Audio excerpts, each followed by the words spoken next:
أعوذ بالله من الشيطان الرجيم بسم الله الرحمن الرحيم قل إن كنتم تحبون الله فاتبعوني يحببكم الله ويغفر لكم ذنوبكم والله غفور رحيم। গত সপ্তাহে বলেছিলাম যে আল্লাহ রাব্বুল আলামিন তার প্রিয়তম নবীকে বলতে বলেছেন যে তোমরা যদি আল্লাহর ভালোবাসো তাহলে আমার অনুসরণ করে চলো। নবীর অনুসরণের মধ্যে মুক্তি।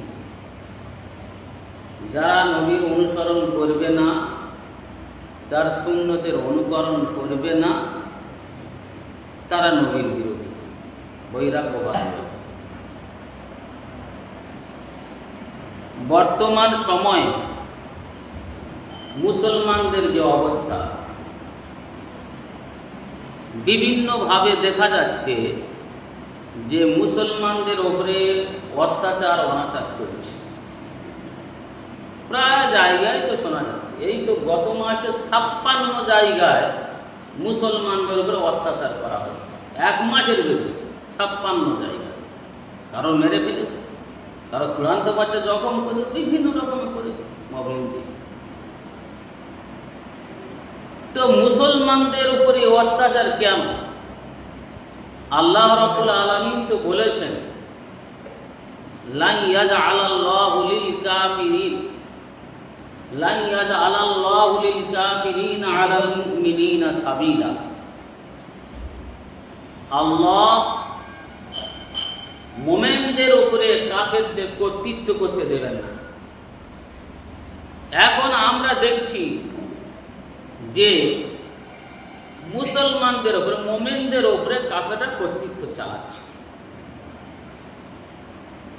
দেখা গেল কোরআন তো এই কথাই বলছে, ওয়ালা তাহিনু ওয়ালা তাহজানু ওয়া আনতুমুল আলাউনা ইন কুনতুম মুমিনিন। তোমরা দুঃখিত হবে না, তোমরা চিন্তিত হবে না,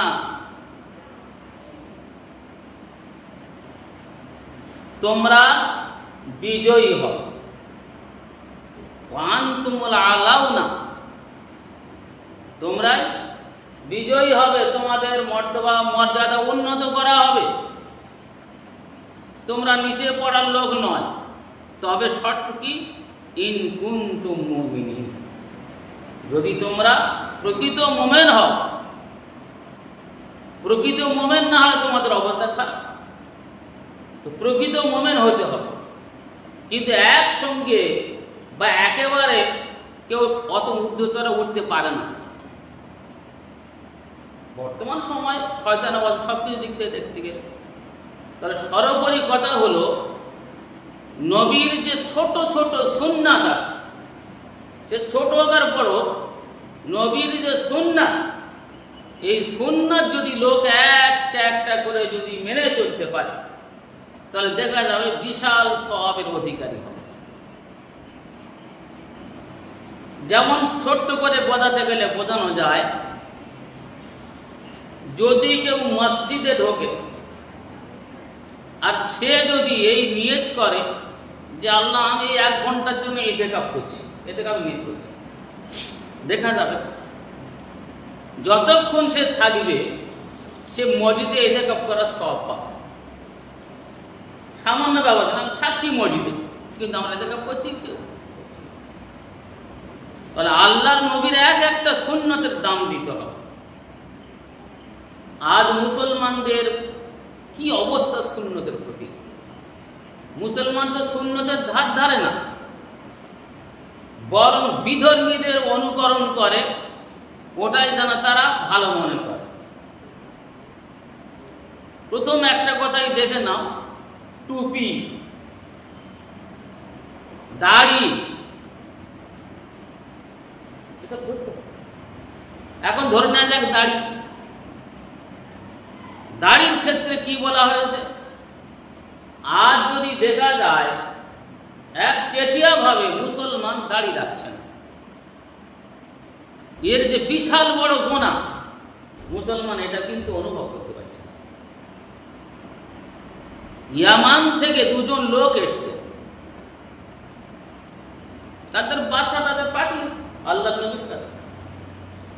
তাদের দাড়ি মুন্ডানো, আল্লাহ নবী তাদের মুখের দিকে তাকাতেও চাচ্ছিলেন না। বলছে তোমরা ধ্বংস হয়ে যাও, তোমরা কি ভাই এভাবে কেন করলে? তারা বলছে আমাদের বাদশা আমাদের পাঠিয়েছেন। তো নবী বললেন আমার আল্লাহ আমাকে হুকুম করেছে, আমাদের হুকুম করেছেন যে তোমরা দাড়ি রাখো, দাড়ি রাখো।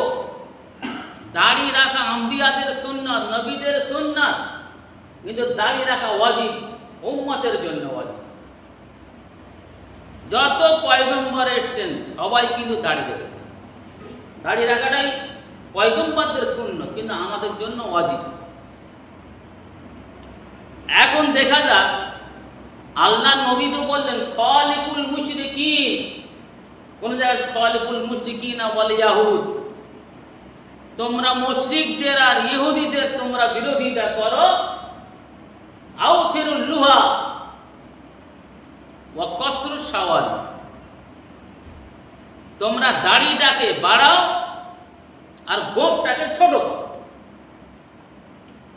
বর্তমান সময়ে একদল লোক এমন ধরে নিয়েছে, দাড়ি বাড়াতে বলেছে তুই এত বড় বেয়াদবে, আসল সঠিক অর্থে না বুঝে সে এখন পা পর্যন্ত দাড়ি রেখেছে। কেউ যদি বসে থাকে তার দাড়ি দেখা তার অন্ত হাতখানে লম্বা হয়ে গিয়েছে। নবী দাড়ি বাড়াতে বলেছে, আরে বাড়াতে তো বলেছে বটে, তোর কি ওরকম করতে বলেছে? নবী বলে মুশরিকিন আর ইহুদদের বিরোধিতা করো, তোমার দাড়ি বাড়াও, গোঁফ ছোট করো। তার কারণ এখানটা কত কারণ থাকে, ওই কারণটা পরে বলছে। তাহলে এই যারা দাড়ি বড় করছে এরা ভুলের ওপরে আসে। কেন ভুলের ওপরে আসে? আল্লাহর নবীও এক মুষ্টি দাড়ি রেখে বাকি দাড়ি কেটে দিয়েছেন। ইবনে উমর রাদিয়াল্লাহু তাআলা আনহু তিনি প্রতি হজের সময় তার দাড়িটা এক মুষ্টি রেখে বাকিটা কেটে দিতেন। অন্যান্য সাহাবারা তারাও কি করতেন, এক মুষ্টি রাখার পর বাকিটা কাটতেন। এরকম প্রমাণ নেই যে কেউ এক মুষ্টির ভিতর থেকে কেটে দিয়েছে। বোঝা গেল দাড়ি রাখতে হবে, তাহলে সৌন্দর্য বজায় থাকে, সেইভাবে তার রাখতে হবে, সৌন্দর্য বজায় থাকে। তা নাহলে এমন বড় করলে মেয়েদের চুলের মধ্যে নেতে টেনে যাচ্ছে, তো বেয়াদবি। তো বর্তমান সময়ে একদল লোক তারা বড় বড় দাড়ি রেখে দিচ্ছে, আবার একদল লোক আছে তারা দাড়ি একেবারেই মুন্ডে দিচ্ছে। অত আল্লাহর রহমত তাদের উপরে আসছে না। আল্লাহর রহমতের দিকে ঝুঁকতে হবে। আবার একদল লোক আছে দাড়ি রাখার ক্ষেত্রে তারা কি করছে, এদিকে ফেন্সি কাটিং করতে একদম প্যাটার্ন করে কেটে কেটে কেটে কেটে একবার ঠিক লাইন করে দিচ্ছে। কেউ চাঁদের মতো আকৃতি করে দিচ্ছে, কেউ করে দিচ্ছে একেবারে মানে কেটে কেটে এত ছোট করে দিচ্ছে যে মনে হবে যেন ও একটা রেখা, কালো রেখা পড়ে আসে। কেউ আবার অমুসলিমদের রীতিনীতিতে তাদের মধ্যে আবার দাড়ি রাখতেছে, এইদিকে সব কেটে দেয়, এখানে একটু করে রাখতেছে, এই দিক দিয়ে ফেলে দেয়, এইখানে ঝুঁকে রাখতেছে। নবীর সুন্নতের প্রতি এদের কিন্তু আগ্রহ নেই। আল্লাহ নবী বললেন মান রাদিবা আন সুন্নতি ফালাইসা মিন্নি, যে আমার সুন্নতের বিরাট ভালো, যে আমার সুন্নতের প্রতি মানে নজর দেয় না, তার প্রতি আমল করে না, তাহলে সে আমার দলভুক্ত নয়। কত বড় কথা নবী বললেন, সে আমার সুন্নতটাকে যে অবজ্ঞা করে সে আমার দলভুক্ত কি করে? তাহলে নবীর সুন্নতের বড় মর্যাদা আছে। এখন তো আমাদের দেখা যাচ্ছে একদল ছেলে যেমন মাথায় চুল লেগেছে, চুল লাগার 3টে ধাপ আছে। তারপরে একটা জিনিস বোঝা যায়, যদি ওই রকম কেউ না রাখে তার মাথার চুল যেন সব জায়গায় সমান রাখে, এটা হলো চুল লাগার পদ্ধতি। এখন আমরা কোথায় সিনেমার নায়ক নায়িকা, কোথায় সিনেমার নায়ক নায়িকা, কোথায় কোন প্লেয়ার, কে মাথার চুল কেমন রেখেছে, কে বাটির মতো করে রেখেছে, কে বড় রেখেছে, আমরা অনুসরণ করছি ওদের। অথচ নবীর অনুসরণে আমাদের মুক্তি আছে। লাকাদ কানা লাকুম ফি রাসূলিল্লাহি উসওয়াতুন হাসানাহ, তোমাদের জন্য রসুলের মধ্যে উত্তম আদর্শ বিদ্যমান। রসুলের অনুসরণ কর, তার অনুকরণ কর, তোমরা সফল কাম হয়ে যাবে। আল্লাহ তো তাই বললেন, ফাত্তাবিউনি ইউহিব্বুকুমুল্লাহ। নবী বলে দাও তোমরা আমার অনুসরণ করো, আল্লাহ তোমাদের ভালো রাখবে। এখন আমরা কিন্তু একেবারে এর থেকে দূরে আসি। দাড়ি রাখার অনেক ফায়দা, বিশাল ফায়দা দাড়ি রাখা। প্রথমত গুনার কাজ করতে লজ্জা বোধ করবে, দূরে থাকে গুনার কাজ করতে, কেননা সে ভাবনা চিন্তা করবে রক্ষার উপর ইত্যাদি ইত্যাদি। দাড়ি রাখলে কি হবে? অমুসলিমদের বিরোধিতা করা হবে। তারা তাদের মোশাবা নয়, কিন্তু অমুসলিমদের বিরোধিতা। তার মধ্যে নবী করতে বলেছেন খালিকুল মুশরিকিনা ওয়াল ইয়াহুদ, ওদের বিরোধিতা করো। আমার দাড়ি আমার কাছে থাকে। অমুসলিমরাও দাড়ি রাখে, কিন্তু ওদের দাড়ি আমাদের দাড়ি এক নয়। আমাদের দাড়ি সুন্দর করে ওযু করতে হয়, তাতে তেলাল করতে হয়, আঁচড়াতে হয়। ওরা তা করে না, জট ফিয়ে দাড়ি রাখে। কারণ দাড়ি রাখার ক্ষেত্রে আমরা কিন্তু উদাসীন। এটা আমাদের খুব জরুরি, দাড়ি রাখতে হবে, না রাখলে গুনাহগার হবে। সর্বোপরি কথা, আল্লাহ রাব্বুল আলামিনের দরবারে যদি কারো টাক পড়ে যায়, কিন্তু বিনা দাড়িতে যা কতটুকু সে লজ্জিত হবে। হাদিস বলছে যাদের দাড়ি থাকবে দাড়ি হাতে বলা হবে ওঠো আল্লাহর বান্দা, তার সম্মান জানিয়ে বলবে। আর আমরা চিন্তা করছি যে বাদ করে দেখি দুনিয়া যা হচ্ছে তাই করি। তাহলে নবীর একটা সুন্নাত, যেটা আমাদের ওয়াজিব, নবীর একটা সুন্নতকে যদি কেউ পালন করে, মান আহইয়া সুন্নতি ইনদা ফাসাদি উম্মতি ফালাহু আজরু মিয়াতি শাহীদ। নবী বললেন যে আমার একটা সুন্নতকে জিন্দা করবে যখন উম্মতের মধ্যে ফিতনা ফাসাদ হবে, উম্মত ওটা করতে চাইবে না, কেন ও কি করে দেন, এই হচ্ছে তাই হচ্ছে, বলছে তাহলে কি হবে? ফালাহু আজরু মিয়াতি শাহীদ, শহীদের মর্যাদা দেওয়া হবে। কি করা হবে? শহীদের মর্যাদা দেওয়া হবে। একটা শহীদ নয়, কিন্তু 100 শহীদের মর্যাদা দেওয়া হবে। তার মানে হলো এটাই, আল্লাহর রাস্তায় দিনের জন্য যারা জিহাদ করে আত্মত্যাগ করেছেন, জীবন দান করেছেন, এই রকম 100 জন শহীদের মর্যাদা দেওয়া হবে। অনেকে বলেন এই একটা ফালতু কথা, একটা ছোট এরকম হয়, নিঃসন্দেহ তার কারণ আছে। একটা লোক যখন দ্বন্দ্ব হচ্ছে উম্মাতের, তার দিকে লোক দেখলে তার ঠাট্টা তামাশা করবে,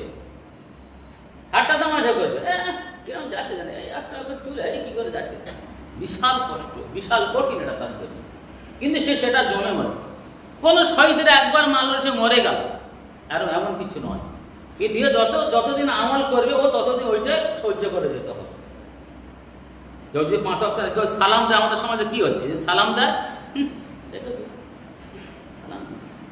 সালাম দিচ্ছে, তার মানে অবজ্ঞা। এরম ক্ষেত্রে সে লোকের সমালোচনার মুখাপেক্ষি হয়ে পড়েছে, লোক সমালোচনা করবে তার। এই জন্য তার ফালাহু আজরু মিয়াতি শাহীদ, 100 শহীদের মর্যাদা থাকবে। তাহলে একটা সুন্নতটাকে আমাদের আমল করতে হবে। আজ আমরা অনেক ক্ষেত্রে দেখি যে আমরা নামাজের সময় কেবলমাত্র টুপিটা মাথায় দিই, দয়া করে টুপি মাথায় দিই নামাজের সময়। নামাজের বাইরে আর আমাদের টুপি মাথায় দেওয়া হয় না। অথচ আল্লাহর নবী কি নামাজের বাইরে খালি মাথা ঘুরতেন? নবী খালি মাথা ঘুরতেন না, নবীর মাথা ঢাকা থাকতো। পায়খানা করতে গেলে মাথা ঢাকা থাকতো।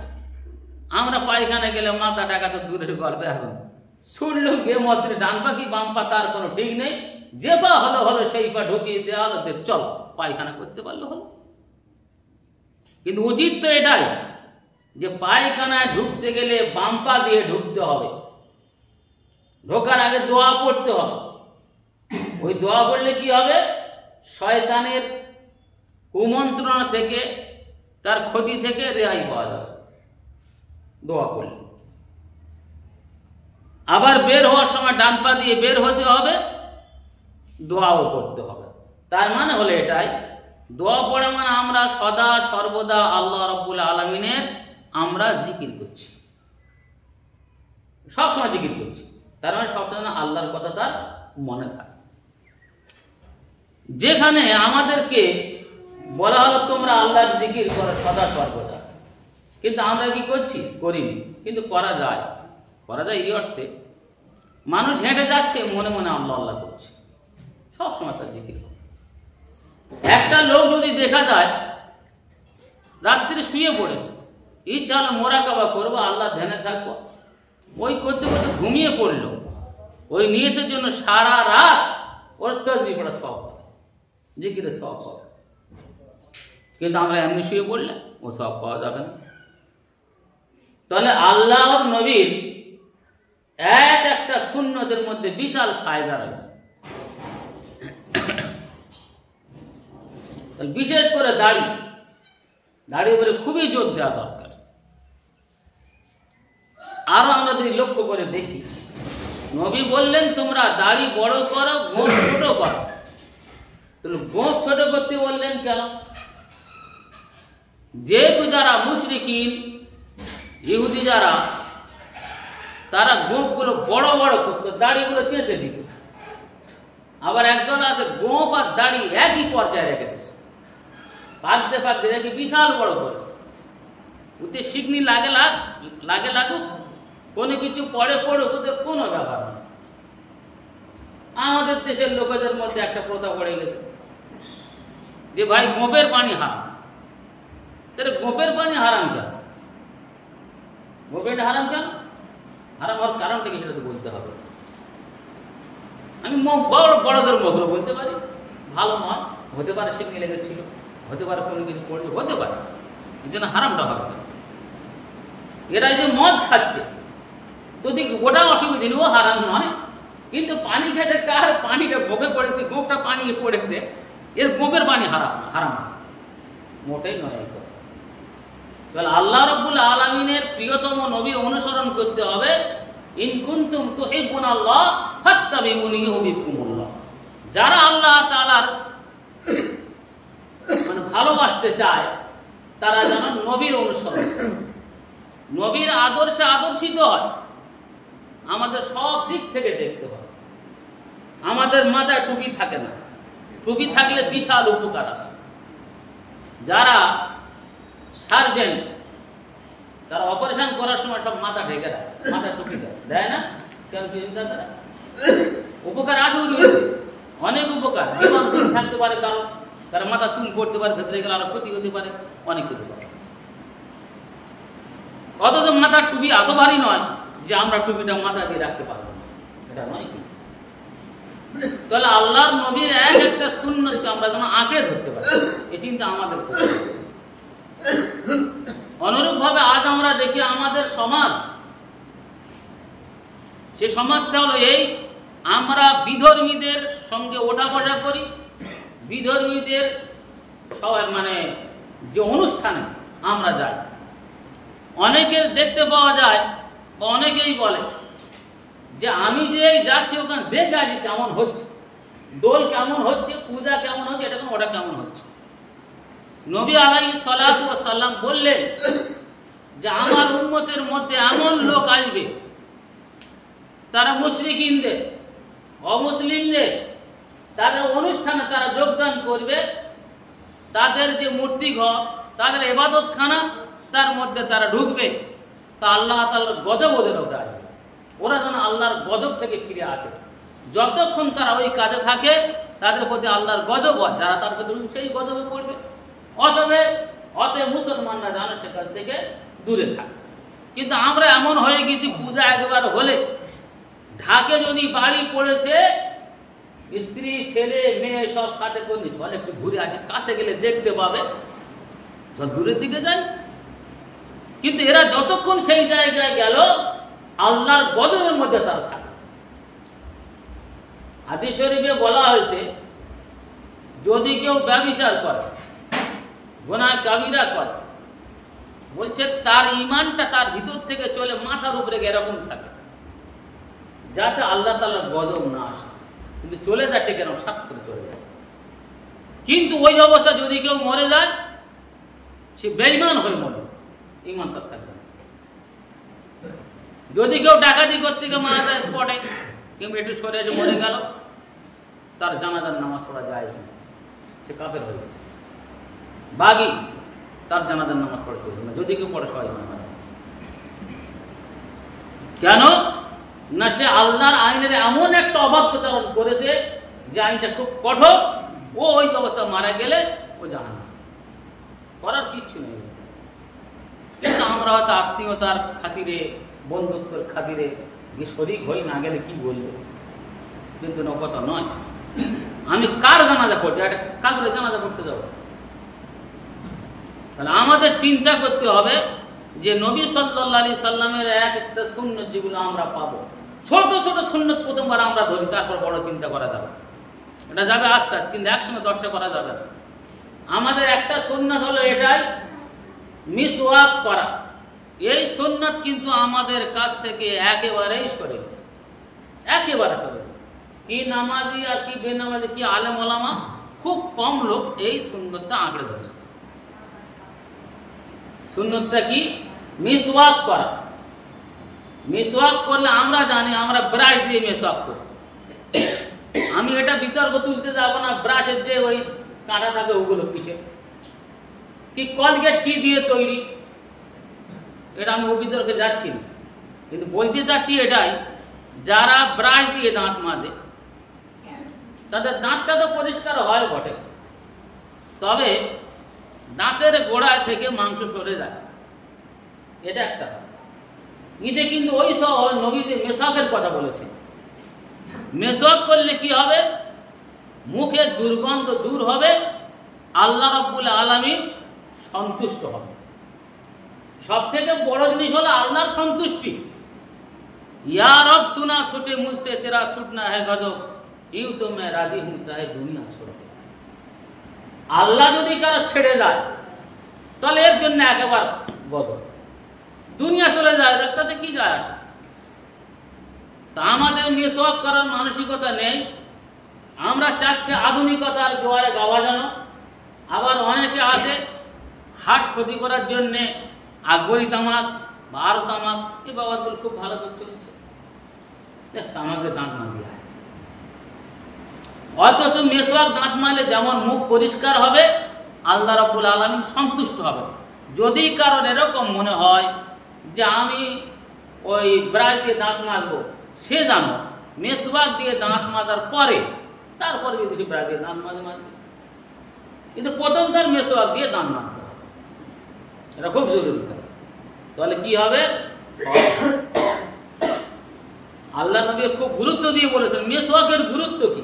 আমি সেদিন বলেছিলাম একটা কথা, হয়তো উমর রাদিয়াল্লাহু তাআলা আনহু তিনি এক ব্যক্তিকে পাঠিয়েছেন এক জায়গায় চিঠি দিয়ে, উনি যাওয়ার পথ ভুলে গেছেন, গিয়ে এক জঙ্গলের ভিতরে গেছেন। জঙ্গলের ভিতরে গেলে সরু রাস্তা, ছোট রাস্তা হবে, কিন্তু যাওয়ার পর দেখেন রাত অনেক হয়েছে, দেখছেন এক জায়গায় টিপটিপ করে আলো জ্বলছে, টিম টিম করে আলো জ্বলছে। চিন্তা করলেন ওইখানে কিছু না কিছু আছে, গিয়ে দেখলেন একটা বাড়ি, দরজা হাত লাগালেন, টোকা লাগালেন, কেউ আছো? একটা বুড়োর গলা শোনা গেল। বুড়ো সবার জাগাচ্ছে বাড়ি, ওঠো ওঠো ওঠো ওঠো, অজু করে। সবাই অজু করার পরে বুড়ো এসে দরজা খুলেছে, কি ব্যাপার? তো বললো আমি তো এসছি, আমিরুল মুমিনিন ওমর রাদিয়াল্লাহু আনহু আমাকে পাঠিয়েছেন অমুক জায়গায় যাবো, কিন্তু আমি পথ ভুলে এখানে এসছি, পথ ভুলে গেছি। তো বলো পথ ওইখানে। তো আমি একটা কথা জিজ্ঞাসা করবো, কি বলো? বলছে আপনাকে তো ডাকলাম অনেক আগে, কিন্তু আপনি তো জেগে উঠলেন, ঘরওয়ালা সবার জাগাচ্ছেন আর খালি বলছে অজু কর অজু কর, এর কারণটা কি? বলছে আমি মনে করলাম কোথায় কোনো দস্যু দল এসছে, আমার বাড়ি লুটপাট করবে, আক্রমণ করবে, তাই সকালে অজু করতে বললাম, অজু করলে বিপদ থেকে রেহাই পাবে। আল্লাহ তাদের থেকে রেহাই দেবেন, ওদের বিশাল গুরুত্ব। কিন্তু আমাদের কাছে গুরুত্ব বলে করলে তবে তো, গুরুত্ব মনে করে করলে। সামান্য সামান্য জিনিস, একটু একটু জিনিস কিন্তু আল্লাহর কাছে খুব কবুল হয়ে যায়। আমি একবার ঘটনা ছোট করতে বড় বলবো না, এটা ঘটনা। একটা লোক হজ করতে গেছে, প্রতিবন্ধী লোক। এবার কি ঘষে ঘষে ঘষে ঘষে যাচ্ছে হজ করতে, অনেক সময় লাগে। তো একজন মালিক বিন দিনার উনি ছিলেন, বলল আরে আপনি তো এই বিশাল লোক, কেউ বের হতে পারছে না, পশু পাখি উঠতেছে না, আপনি যাবেন আমার বাড়িতে আসুন, বিশ্রাম করুন, তারপরে যাবেন। বললো আমার অনেক সময় দেরি হয়ে যাবে। বলো আমি একটা বাহন দেবো, তাকে চড়ে মানে আপনি চলে যাবেন। বলছে আমি তো এতক্ষণ মনে করতাম যে তুমি খুব বুদ্ধিমান, এখন মনে করছি তুমি বোকা। এই জন্য বোকা। আচ্ছা ওই সময় কি বাকি আছে? আল্লাহ কখন নেবে এটা কি বলতে পারবো? তাহলে তোমার গুরু অপেক্ষায় বসে থাকবো? মালিক বিন দিনার বলছেন তারপরে ওই বছর আমি হজ করতে গিয়েছি, হজটা সেরে আসার পরে সব কিছু মাথা কথা নাড়াকাটা এটা করবে তো বলছে এখন কোরবানি দিতে হবে। কোরবানি যখন দিতে হবে, তো লোকটা তো খুব গরিব, একে তো প্রতিবন্ধী, টাকাও কিচ্ছু নেই। তো এক জায়গায় দোয়া করছে, লোক প্রচুর পরিমাণে কাঁড়ি হয়ে গেছে। মালিক বিন দিনার বলছেন আমার ইচ্ছা হলো দেখি কি হচ্ছে ওখানে। ওখানে যাওয়ার পরে বলছে, লোকেরা বলছে এখানে একটা লোক আছে, এত সুন্দর করে আল্লাহ, লোকটা দোয়া করছে যে আল্লাহ যদি তোমার রহমত আমার মানে প্রতি না হতো তাহলে আমি কিন্তু এই জায়গায় আসতে পারতাম না, এটা আসতে পারতাম না। আমি এই যে ঈদের ময়দানে নামাজও পড়তে পারতাম না, আরাফার ময়দানে হাজির থাকতে পারতাম না, ময়দা যেতে পারতাম না, সব কিছু করলাম আল্লাহ। এখন এমন একটা সময় এসছে যে সময় সমস্ত লোকেরা তারা তাদের জন্তু নিয়ে তারা কোরবানি দিচ্ছে, তাদের টাকা আছে, কিন্তু আমার টাকা নেই, আমি একেবারে অসহায়। আল্লাহ আমার তো কোরবানি দেওয়া দরকার। বলার পর বলছেন যে আল্লাহ ওরা কোরবানি দিচ্ছে আর আমি আমার জীবনটাকে আপনার কাছে কোরবানি দিলাম, আপনি আমাকে নিয়ে নিন। সে কতটুকু আন্তরিকতার সঙ্গে আল্লাহর কাছে দোয়াটা করেছে নাকি? কিন্তু আমরা দোয়া করতে গেলে অমনোযোগ, আমাদের আন্তরিকতা থাকে না। তো যাই হোক, যে কথা আমি বলতে চাচ্ছিলাম, নবী সাল্লাল্লাহু আলাইহি ওয়াসাল্লামের একটা সুন্নতের উপর আমল করা, যদিও মেসওয়াক করা এমন কিছু কষ্টকর নয়। কষ্টকর বলে মনে হয় কি? মেসওয়াক করা কষ্টকর নয়, কিন্তু আমরা তবু মেসওয়াক করি না, আমরা তবু মেসওয়াক করি না। হ্যাঁ চলো হয়ে যাবে, কিন্তু বিশাল গুণ আছে। আমাদের সমাজে যে ফিতনা ফাসাদ খারাপই আসছে, তার বড় কারণ এইগুলো যে আমরা নবীর সুন্নাত থেকে দূরে সরে যাচ্ছি। যত নবীর আনুগত্য থেকে সরে যাচ্ছি, তত বিধর্মীরা আমাদের উপরে কিন্তু জমে পড়ে চেপে বসছে। লোক যখন ধর্মের উপরে জমে থাকবে, সব দূরে চলে যাবে, কিছু কেউ করতে পারবে না, সব সরে যাবে। কিন্তু আজ তো আফসোস তো আমাদের, আমরা শুনি বটে কিন্তু তার প্রতি আমল করতে চাই। আমল করাটাই খুবই জরুরি। আমাদের সব থেকে বড় জিনিসটা হলো এটাই যে আমরা যাই পারে করি, মিথ্যাটা যেন না ছাড়ি, তত আমাদের সব কাজ শেষ, তাই না? যেন মিথ্যেটা না ছেড়ে দিই, যেন মনে করবেন মানে কি মিথ্যে কথা বলতে বলতে যাবো। তার মানে আমরা মনে করেছি এটাই যে সব যা পারা হয় হবে, কিন্তু মিথ্যে ছাড়া যাবে না। কিন্তু মিথ্যা যদি কেউ ছেড়ে দেয় তার দ্বারা খারাপ কাজ হবে না, তার খাদ্য হালাল থাকবে, হারাম হবে না, তার চালচলন ভালো হবে। কিন্তু আমরা মিথ্যের যখন আশ্রয় নেব, আমাদের চালচলন, আমাদের খাওয়া দাওয়া, আমাদের সব কিছুর পরিবর্তন হবে। কোন করছে ঢোলা হাঁটতে, কোথায় আসলে ভাই বলো আমি লক্ষ্মীকান্তপুর বসে আছি, কেন রে বাবা তুই লক্ষ্মীকান্তপুর বসে আছি? আসে ও ঢোলা। অর্থটা এই দাঁড়ালো যে আমরা মিথ্যে কথাটা জানো সচরাচর আমাদের যেন অধিকার বলে মনে করি, সহজাত অধিকার, যে মিথ্যে কথা বললে কিছু যাওয়া যায়। কিন্তু মিথ্যে কথাটা হলো তো পাপ কাজের মূল। একটা লোক যদি বলে ব্যবচার করে, কিন্তু সত্যি কথা বলছে, তার জিজ্ঞেস করলে সে হ্যাঁ বলবে, তো হ্যাঁ বলে লজ্জিত হবে না? তো সে করতে পারবে গুনার কাজ? আমাদের উচিত নবী আলাইহিস সালাতু ওয়াস সালামের সুন্নতটাকে মজবুত সহকারে আঁকড়ে ধরা। দেখা যাবে যে আল্লাহ তার সকল কাম করবে, সকল কাম করবেন, মজার থাকতে হবে। কিন্তু আমরা আস্তে আস্তে সরে যাচ্ছি তার থেকে। আজকের আমাদের যদি চিন্তা ভাবনা করা বলা যায়, জুমার দিনের বিশাল গুরুত্ব আছে, জুমার দিনের বিশাল গুরুত্ব আছে। কিন্তু একটা জিনিস, যদি গুরুত্ব মনে করে করে তার সওয়াব হবে, আর যদি গুরুত্ব মনে করে না করে তার সওয়াব হবে না, সওয়াব হবে না। একটা লোক নাপাক হয়ে গেছে, সে নাপাক থেকে পবিত্রতা অর্জন করার জন্য গোসল করতে এই নিয়ত করেছে। ও যে নাওয়াতুল গোসলা দেওয়া জানাবাত ইত্যাদি দেবো, কোনো দোয়া না, কিচ্ছু ফালতু কথা, ওর কোনো ভিত্তি নেই, ওর কোনো ভিত্তি নেই। মনের যে নিয়ত আছে আমি পবিত্রতা অর্জন করার জন্য গোসল করছি, এটাই হচ্ছে। এখন যদি কেউ মনে করে ছুট মেরে লাভ মেরে পড়লো পানি, তার গোসল তো হয়ে গেল বড়, কিন্তু সব পাওয়া আসে। যদি এই নিয়তে সে গোসল করে তার সব পাওয়া আসে। তাহলে আমরা যে নিয়তটা করি, নিয়তটা কিন্তু আমাদের কাছে মূল। যদি কোনো লোক খাঁটি নিয়ত করে আর করতে না পারে তবু তার সওয়াব হবে। মনে করুন একটা লোক কিছু টাকা আল্লাহর রাস্তায় দান করে বলেছে যে আমি দান করতে পারবো না, দেখা যাচ্ছে ওর প্রাণপণ চেষ্টা করে ও টাকা দিতে পারলো না, তার মানে ওর কাছে টাকা নেই, ও পাচ্ছে না। নিয়ত কিন্তু খুব আছে, বলছে ওর সম্পূর্ণরূপে সওয়াব দেওয়া, পূর্ণ সওয়াব দেওয়া। আর একটা লোক লিখে দিল 1000 টাকা, 2000 টাকা, 5000 টাকা, মনে আছে কদিন লেখার দরকার নেই, ও সওয়াব হবে না, ও দিলেও সওয়াব হবে। কেন কি? ওর নিয়তটাই ওখানটা খারাপ আছে। তার মানে উদ্দেশ্যটাকে এরকম ধরনের মনে করে নিতে হবে। যদি কোনো লোক রমজান মাসের রোজা রাখবে, এ যখন উঠছে ভোরের দিকে, এই নিয়তে উঠছে যে আমি রোজা রাখবো, ও ওই আসমা কাতান বলতে হবে না, ওই নিয়ত করতে তো আমি রোজা করব, এই নিয়ত করে যখন উঠলো, ও খেলে হোক না খেলে ও রোজাটা নিয়ত করে ও রোজা হয়ে যাবে। কিন্তু একটা লোক উঠলো, বেশ উঠি যখন গোটা কত খাই, কালকের দেখা যাবে, তার মানে ওর নিয়ত নেই, ওর রোজা হবে না। যদি সারা দিন ভোর উঠে থাকে তো ওর রোজা হবে, সব হবে। সর্বোপরি কথা হলো নবী করিম সাল্লাল্লাহু আলাইহি সাল্লামের এক একটা সুন্নতকে যদি আমরা মজবুতি সহকারে আঁকড়ে ধরতে পারি, তাহলে কিন্তু আমরা সফল কাম হব। তাই আল্লাহ রাব্বুল আলামিন বলেছেন, ওয়ালা তাহিনু ওয়ালা তাহজানু ওয়া আনতুমুল আ'লাউনা ইন কুনতুম মুমিনিন। ওয়ালা তাহিনু ওয়ালা তাহজানু, তোমরা দুঃখিত হও না, তোমরা চিন্তিত হও না, তোমরাই সফল কাম হবে যদি তোমরা সত্যিকারের মুমিন হও। যদি সত্যিকারের মুমিন কেউ হয়, নিঃসন্দেহে সফল কাম হবে।